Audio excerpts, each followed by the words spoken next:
तो supreme court ने तीनों कृषि कानूनों पर लगाई रोक, बातचीत के लिए एक कमेटी का गठन भी किया।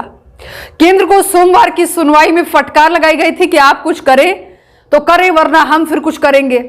उसी के साथ साथ आज किसानों को भी कुछ फटकार लगाई गई है, कुछ बातें किसानों से भी कही गई है, वो सब कुछ मामला आपको बताएंगे। वहीं कपिल मिश्र जी ने ऐसा ट्वीट किया कि मतलब कि धमाल ही मच गया, जिस पर किसानों का फूटा गुस्सा, वो भी आपको बताएंगे कि क्या ऐसा उन्होंने कहा है। तो कृषि कानूनों को चुनौती देने वाली याचिकाओं और किसान आंदोलनों से जुड़े याचिकाओं पर सुप्रीम कोर्ट में आज भी सुनवाई हुई। क्या है पूरा मामला आपको बताएंगे। आपको बुलेटिन पूरा देखना है, वीडियो को लाइक नहीं किया है तो लाइक करें, चैनल को सब्सक्राइब नहीं किया तो सब्सक्राइब करके घंटी के ऑप्शन को जरूर दबाएं। तो सुप्रीम कोर्ट ने तीनों कृषि कानूनों पर अगले आदेश तक रोक लगा दिया है। जी हां, और एक कमेटी का गठन करने का भी आदेश दे दिया है। इससे पहले कोर्ट ने समिति के पास न जाने की बात पर किसानों को फटकार लगाई है और कहा कि हम समस्या का हल चाहते हैं, मगर आप अनिश्चितकालीन आंदोलन करना चाहते हैं तो आप कर सकते हैं। अब उम्मीदें ये की जा रही हैं कि सुप्रीम कोर्ट कृषि कानूनों को लेकर आज जो फैसला सुनाएगा तो संभव है कि सुप्रीम कोर्ट सरकार और किसानों के बीच जारी इस गतिरोध को दूर करने के इरादे से देश के किसी पूर्व प्रधान न्यायाधीश की अध्यक्षता में एक उच्च स्तरीय समिति गठित कर दे। प्रधान न्यायाधीश एमएस बेबड़े, न्यायमूर्ति एएस बोपन्ना और न्यायमूर्ति वी रामा सुब्रमण्यम की पीठ ने सोमवार को इस मामले की सुनवाई के दौरान संकेत दिया था कि वह कृषि कानूनों और किसानों के आंदोलन से संबंधित मुद्दों पर अलग अलग हिस्सों में आदेश पारित कर सकती है। तो चलिए जानते हैं कि क्या है पूरा मामला। सुप्रीम कोर्ट ने कृषि कानूनों पर लगाई रोक और कमेटी का गठन किया। सुप्रीम कोर्ट ने हरीश साल्वे के आरोप पर ध्यान दिया, जिसमें यह कहा गया था कि प्रतिबंधित संगठन इस प्रदर्शन को फंडिंग कर रहे हैं। इसका उल्लेख अदालत के समक्ष एक याचिका में किया गया था। इस पर सुप्रीम कोर्ट ने एजी वेणुगोपाल से पूछा कि क्या आप कंफर्म कर सकते हैं। तो या तो सही है। एजी वेणुगोपाल ने कहा कि हम पुष्टि कर सकते हैं, हमें एक दिन का समय दीजिए। जनवरी को देश में हाई सिक्योरिटी होती है, 1 लाख लोगों को राजधानी में प्रवेश करने की अनुमति का कोई सवाल ही नहीं उठता है। उन्हें अपने फायदे के लिए न्यायालय की सहायता नहीं लेनी चाहिए। इसके बाद सुप्रीम कोर्ट ने कहा कि मुझे पुलिस पर ही छोड़ दिया जाए, हमें इसका निर्णय लेने का हक नहीं है। हरीश साल्वे ने सुप्रीम कोर्ट से गुजारिश की कि कोई जब आदेश दे तो उसमें लिख दे कि एमएसपी जारी रहेगी और किसानों को रामलीला मैदान में प्रदर्शन के लिए रहने दिया जाए। इस पर कोर्ट ने कहा कि यदि वे आग्रह करें तो विचार किया जाएगा, मगर किसानों को प्रदर्शन के लिए पुलिस से अनुमति लेनी चाहिए। उच्चतम न्यायालय ने किसान संगठनों से कहा कि यह राजनीति नहीं है, राजनीति और न्याय तंत्र में फर्क है और आपको सहयोग करना ही होगा। सुप्रीम कोर्ट ने कमेटी बनाने की बात पर जोर देते हुए कहा कि कमेटी हम बनाएंगे ही, लेकिन दुनिया की कोई ताकत उसे बनाने से हमें नहीं रोक सकती है। हम जमीनी स्थिति समझना चाहते हैं। इसके बाद अटॉर्नी जनरल ने कहा कि कमेटी अच्छा विचार है, हम उसका स्वागत करते हैं।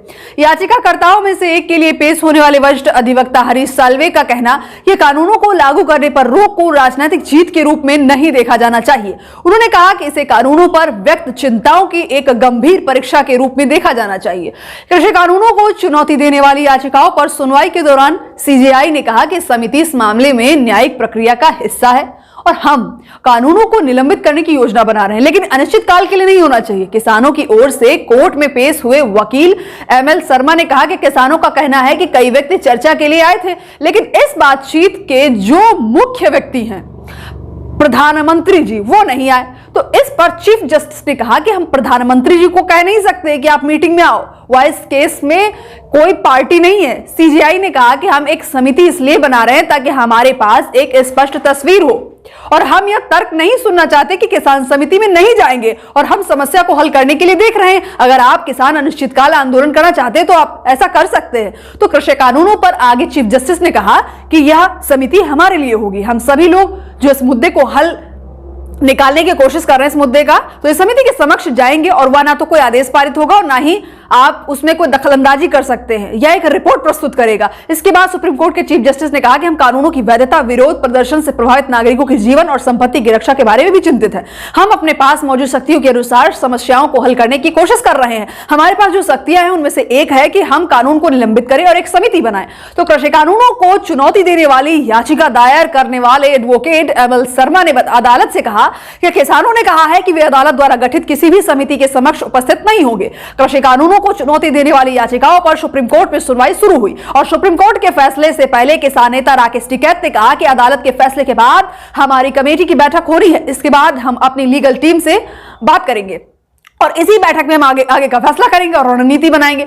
तो पीठ ने सोमवार को तीनों कृषि कानूनों की संवैधानिक वैधता को चुनौती देने वाली याचिकाओं के साथ ही किसानों के आंदोलन के दौरान नागरिकों के निर्बाध रूप से आवागमन के अधिकार के मुद्दे उठाने वाली याचिकाओं पर सुनवाई की थी। न्यायालय ने किसानों के साथ बातचीत कर अभी तक कोई हल नहीं निकालने पर केंद्र को आड़े हाथ ले लिया है और सारी स्थिति पर घोर निराशा भी व्यक्त कर दी है।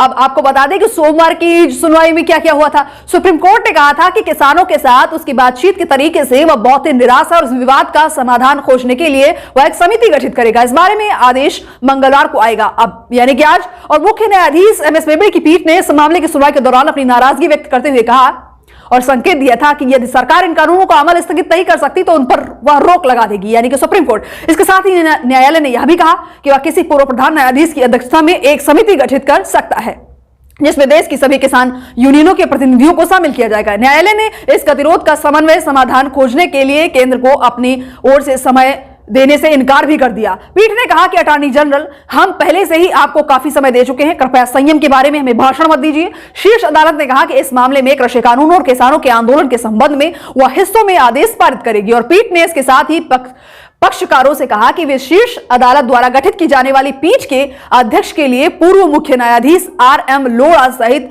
2-3 पूर्व मुख्य न्यायाधीशों के नामों का सुझाव। साथ ही साथ आपको बता दें कि वीडियो कॉन्फ्रेंसिंग के माध्यम से इस मामले की सुनवाई शुरू होते ही पीठ ने टिप्पणी की कि यह सब क्या हो रहा है। राज्य आपके कानूनों के खिलाफ विद्रोह कर रहे हैं। हम बातचीत की प्रक्रिया से बेहद निराश हैं। हम आपकी बातचीत के बारे में कोई टिप्पणी नहीं करना चाहते, लेकिन हम इस प्रक्रिया से बहुत निराश हैं। शीर्ष अदालत तीनों कृषि कानूनों की संवैधानिक वैधता को चुनौती देने वाली है। हम दिल्ली की सीमाओं पर डेरा डाले किसानों को हटाने के लिए याचिकाओं की सुनवाई कर रहे हैं। न्यायालय ने कहा कि इस समय वाना इन कानूनों को खत्म करने के बारे में सोच रही है। यह बात बहुत ही संवेदनशील है और स्थिति संवेदनशील है। हमारे सामने एक भी ऐसी याचिका नहीं है जो इन कानूनों की लाभकारी बता रही हो, सभी मतलब जो है हानि ही बता रही हैं।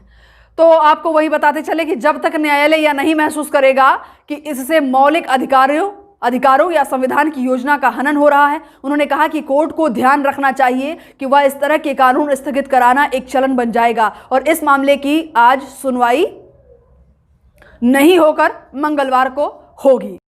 तो इसी के साथ साथ बस इतना ही। ऐसी ही तमाम बड़ी खबरों के लिए जेके न्यूज़ को सब्सक्राइब नहीं किया है तो तुरंत सब्सक्राइब करके बेल आइकन दबा लें। मिलते हैं आपसे किसी अन्य ऐसी ही खबर के साथ, तब तक के लिए जय हिंद जय भारत।